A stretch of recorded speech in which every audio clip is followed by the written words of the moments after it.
Assalamualaikum warahmatullahi wabarakatuh. Alhamdulillahirabbil alamin wa bihi nasta'inu ala umuri dunya waddin. Assalatu wassalamu ala asyrafil anbiya'i wal mursalin wa ala alihi wa ashabihi wa man tabi'ahum bi ihsanin ila yaumiddin. Amma ba'du.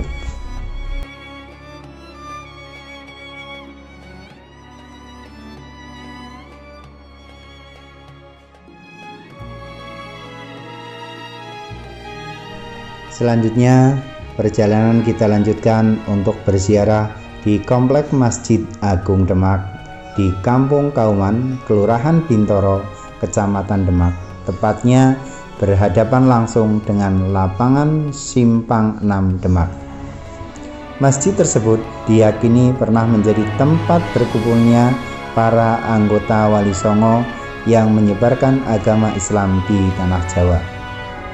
Dari data Dinas Kebudayaan setempat, pendiri masjid ini adalah Raden Patah, yaitu raja pertama dari Kesultanan Demak sekitar abad ke-15 Masehi. Untuk arsitektur, masjid ini mempunyai bangunan induk dan serambi.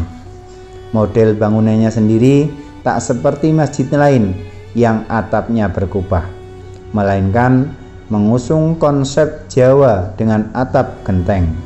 Di bangunan induk terdapat 4 tiang penyangga utama yang disebut Saka Guru. Konon katanya masing-masing tiang tersebut dibangun atau diserahkan oleh para wali, termasuk Sunan Kalijaga.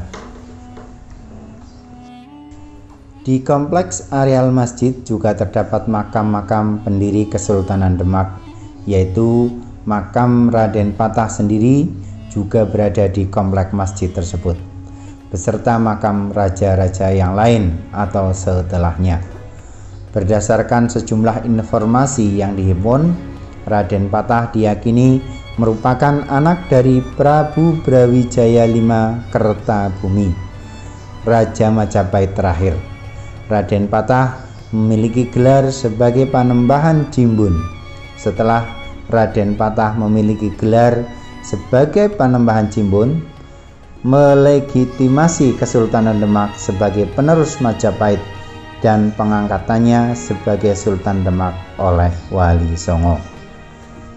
Untuk menuju makam, kita berjalan ke arah utara dari serambi masjid, melewati situs kolam wudhu yang ada di sisi kanan halaman. Di ujung halaman itu ada serambi dengan lorong penghubung.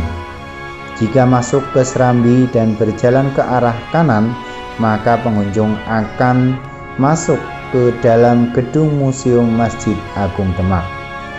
Ada 3 kubur utama yang ada di makam Kasepuan, adalah makam Raden Patah atau Raden Abdul Fatah Al-Akbar Sayyidin Panotono Gomo Sultan Demak I, Raden Pationus Pangeran Sabrang Lor Raja Demak II, dan Dewi Murtosimah Permaisuri Raden Patah.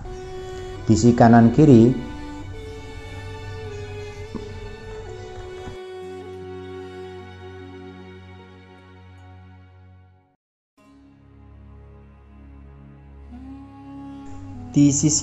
kiri makam utama terdapat sejumlah makam lain yang merupakan keturunan beliau. Selain makam Sultan Demak, juga terdapat makam para pangeran dan istri, Putri Campa hingga Syekh Maulana Maghribi juga ada di sini, yang berada di belakang bangunan utama makam. Juga terdapat makam Putri Campa yang berasal dari Kerajaan Campa di Vietnam dan merupakan ibunda dari Raden Patah. Batu nisan di komplek makam ini berbeda-beda ukurannya dan warnanya. Ada yang berwarna putih, ada pula yang coklat. Makam Raden Patah misalnya warnanya coklat muda dan lebih tinggi dari makam lain. Yang berada dalam cungkup adalah makam raja yang ketiga, yaitu Raden Trenggono. Untuk makam raja ke-1 dan kedua berada di luar cungkup rumah joglo.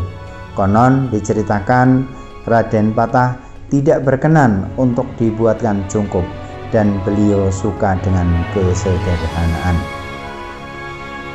Di dalam Museum Masjid Demak terdapat pintu bledek, yaitu pintu utama yang berukiran naga dan ornamen atau dekorasi penuh makna, yang saat ini disimpan dan dipajang dengan rapi di dalam Museum Masjid Agung Demak. Pintu itu terbuat dari kayu jati dengan berbagai ukiran bergambar 2 kepala naga.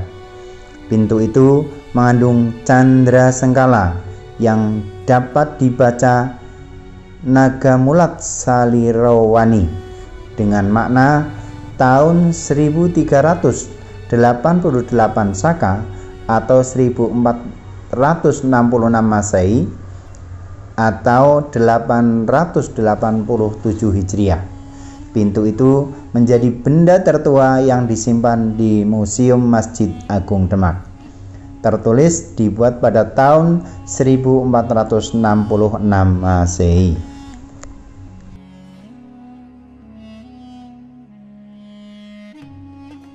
Pintu tersebut konon adalah gambar petir yang ditangkap oleh Ki Ageng Selo dan digambar di pintu itu.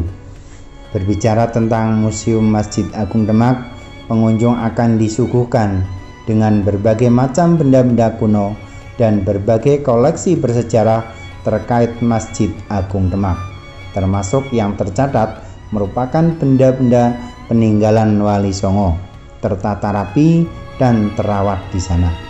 Juga terdapat bagian-bagian dari Saka Guru atau tiang utama penyangga bangunan Masjid Agung Demak yang asli. Saka Guru yang disimpan dalam kotak kaca itu berjumlah 4 tiang berbahan kayu jati. Berdasarkan penuturan seorang petugas di Museum Masjid Agung Demak, Husni Mubarak, tiang yang berada di dalam museum adalah bekas Saka Guru bagian bawah setelah direnovasi pada tahun 1982. Masing-masing Saka Guru tersebut disusun oleh 4 anggota Wali Songo pada zamannya, yaitu Sunan Ampel, Sunan Bonang, Sunan Gunung Jati, dan Sunan Kalijaga dengan saka tatalnya. Serbuk-serbuk kayu dari keempat Saka Guru tersebut juga disimpan di dalam gelas yang masing-masing tertulis nama para sunan. Benda lain yang punya nilai sejarah tinggi yakni alap-alap Sambernyawa. Alap-alap Sambernyawa merupakan pedang yang dalam catatannya tertulis asal muasalnya dari Sunan Kudus. Pedang itu tersimpan rapi di dalam kotak kaca bersama dengan tongkat kayu telentang sejak tahun 1597 Masehi dan 2 buah paku Masjid Demak sejak tahun 1615 Masehi. Pedang tersebut kemudian diserahkan ke berbagai tokoh, misalnya Panembahan Palembang, Kiai Haji Zainal Abidin, Kiai Haji Marwan, Haji Sanusi, dan lainnya, hingga akhirnya tersimpan di Museum Masjid Demak.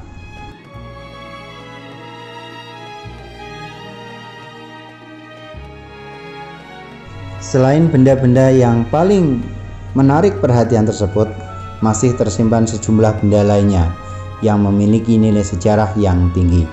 Misalnya Al-Quran tulisan tangan karya Sunan Bonang, beduk wali pada abad ke-15, kentongan, gentong hadiah dari Putri Campa yang merupakan ibu Raden Patah. Demikian sekilas tentang sejarah Masjid Agung Demak. Mudah-mudahan menambah wawasan pengetahuan keislaman kita. Kurang lebihnya mohon maaf. Billahi taufiq wal hidayah. Assalamualaikum warahmatullahi wabarakatuh.